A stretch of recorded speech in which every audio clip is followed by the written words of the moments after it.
Yo, what's up mga kaibigan? Nalina tayo magkwentuhan. Isa sa inaabangan na game bukas ay ang tapatan ng Los Angeles Lakers at ng Minnesota Timberwolves. Isang game na kung fan ka man nga ng Clippers, Mavs o Warriors ay nakatuto ka nga sa resulta ng game na ito at gugustuhin mo na Lakers ang magwagi dahil sa panalo ng Lakers ay posibleng magresulta sa pag-angat ng standing ng team na sinusuportahan mo. Ganun pa man ay hindi nga ito magiging madaling hamon para sa Lakers sa dahilan na mataas ang kumpiyansa ng Timberwolves ngayon dahil nanggaling pa lamang sila sa isang napakatinding panalo. Gumawa nga sila ng 26-point comeback sa second half laban sa best team sa Western Conference na OKC Thunder at nakuha nila ang panalo sa home court ng OKC mismo na nagbigay ng matinding confidence sa kanila as a team.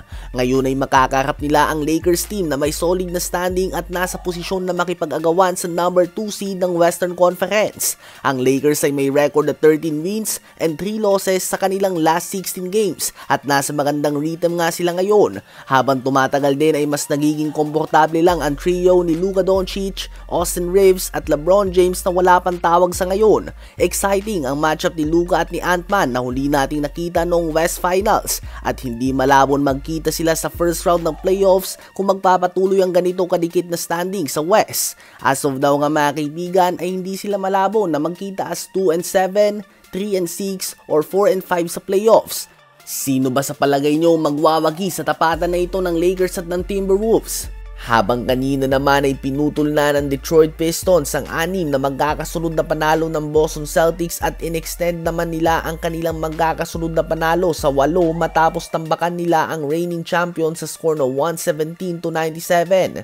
26 points, 5 rebounds si Malik Beasley, 21 points, 11 assists si Cade Cunningham, 16 points, 9 rebounds si Tobias Harris, 13 points, 11 rebounds din si Jalen Duren at 7 points, 6 rebounds and 5 steals naman si Ausar Thompson.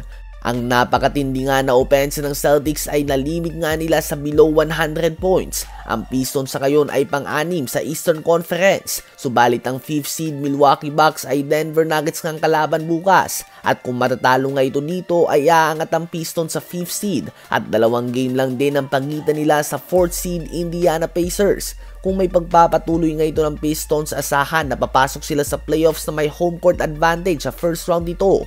Sa palagay nyo ba ay dapat nang seryosohin ng Pistons bilang isang lehitimong banta sa Eastern Conference? Dunk of the Year candidate naman mula kay Shadon Sharpe sa 129-121 win ng Portland Trail Blazers sa Washington Wizards. 36 points, 8 rebounds and 5 assists din si Sharpe mga kaibigan. 16 points si Scoot Henderson, 16 points din si Anthony Simons at 15 points, 6 rebounds si Jeremy Grant.